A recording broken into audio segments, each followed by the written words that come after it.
د جنابت په وخت کې چې استعمال د اوبو ته قادر نه وي تیمم ویلی شي که نه دا اوس دلته دغه ثبوت کوي چې او حضرت ابو ذر غفاری رضی الله عنه وی چې پیغمبر علیه الصلاة والسلام وی سعید الطیب خاوره پاکه مخ د مځکې پاک خصوصیت خاورې نه د شرط هر هغه شی چې په اور باندې نه سوځي نه ویلې کېږي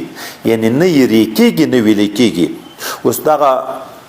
مس دي او سرپو دا شیان دي ویلې کېږي لرګي واښه دي دا بیا یېرې کېږي نو چې نه ویلې کېږي نه یېرې کېږي بیا شګه ده که خاوره ده که چینه ده که رانجه دي که مرمر تیږه ده که هر څه دي په دغو ټولو تیمم روا ده دا طهور د مسلم دی اگر که 10 کاله اوبه نه کې پیدا هم اوس اگر که 10 کاله هم پیدا نه کې په دا 10 کاله کې به مسلمان خامخا جنوب کېږي که به نه جنوب کېږي چې تیمم د تر 10 کالو د ده دپاره کفایت کوي نو خو په دا معنی که 10 کاله په استعمال د اوبو قادر نه شو که جنابت و جنابت ازاله هم په تیمم کېږي لکه د بیا اودسیه ازاله چې په تیمم کېږي خو که جنوب د جنابت په حال کې اوبه نه کړې پیدا او د تیمم وویه په تیمم لمونځ وکړو غاړې خو خلاصې شوې لیکن بل وخت کې په اوبو قادر شو بیا به غسل کوي او که نه په تیمم هم داسې بدن پاک شو لکه په اوبو چې پاک شوی ده چې واره غسل وکړي بیا دوارې اوبه دې بیا پیدا کړي غسل شته دلته ویې چې نه دا تیمم لکه ساتر د حدث ته رافع نه شو لکه حدث یې پټ کړی و درې شپو پورې په موضع برسېره مسح کوي لکه پښه یې ساتلې ده د نجاست نه چې موده پوره شوه لکه نجاست دننه ور داخل شو بیا به موضع باسي پې به مینځي که به نه مینځي که نور اودس چې وي هم نو چې کله په استعمال د اوبو قادر شوې بیا به غسل کوي یو لمونځ دې په تیمامه کړی 2 دې کړي 5 دې کړي 10 دې کړي خو چې کله هم په استعمال د اوبو قادر شوې بیرته به بیا غسل کوي آینده لمونځونه دې بیا نه صحیح کېږي خو دلته بیا تعبیر وکړو چې خپل پوست ته د اوبو ورمسکي دا خیر ده د دغه دپاره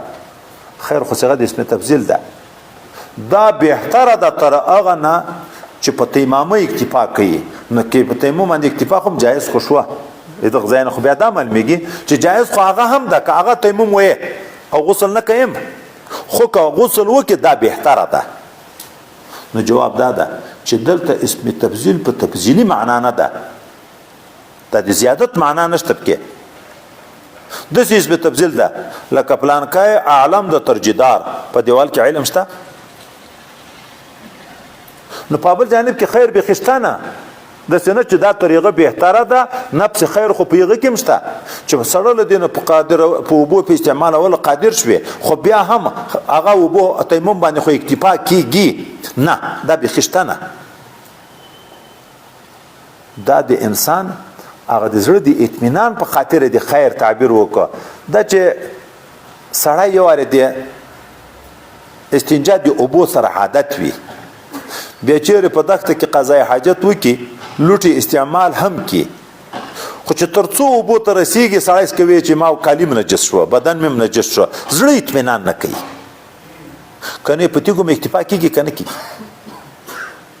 خو اطمینان نه راځي چې استنجا بالماء وکړه زړه مطمئن شي په تیمامه باندې لمونځ یې کړی خو زړه کې شک و تردد ده او چې غسل وشو دا شک خلاک ظاهر شو دا ډېر بهتره ده د هغه دپاره نو تیمم د جنابت په حال کې روا ده نور مسله یې وروسته هم ذکر کېږي دلته لنډ هغومره ویې چې تیمم د جنابت او تیمم د حدث دین دواړه یو قسم صرف ضربتین دي مخ مسح کول او لاسو مسح کول د نور بدن حکم ساقط ده داسې نه چې تیمم د جنابت لپاره به کالي باسي په خاورو کې ورغړې لکه حضرت عمر واقعه را روانه ده ټول بدن سپېره کول نشته تیمم د دواړو یو قسم ده خو تیمم کې نیت دا فرض هغه خبره تم چې په یاد وي نور خو د استحاض مسله ډېره خطر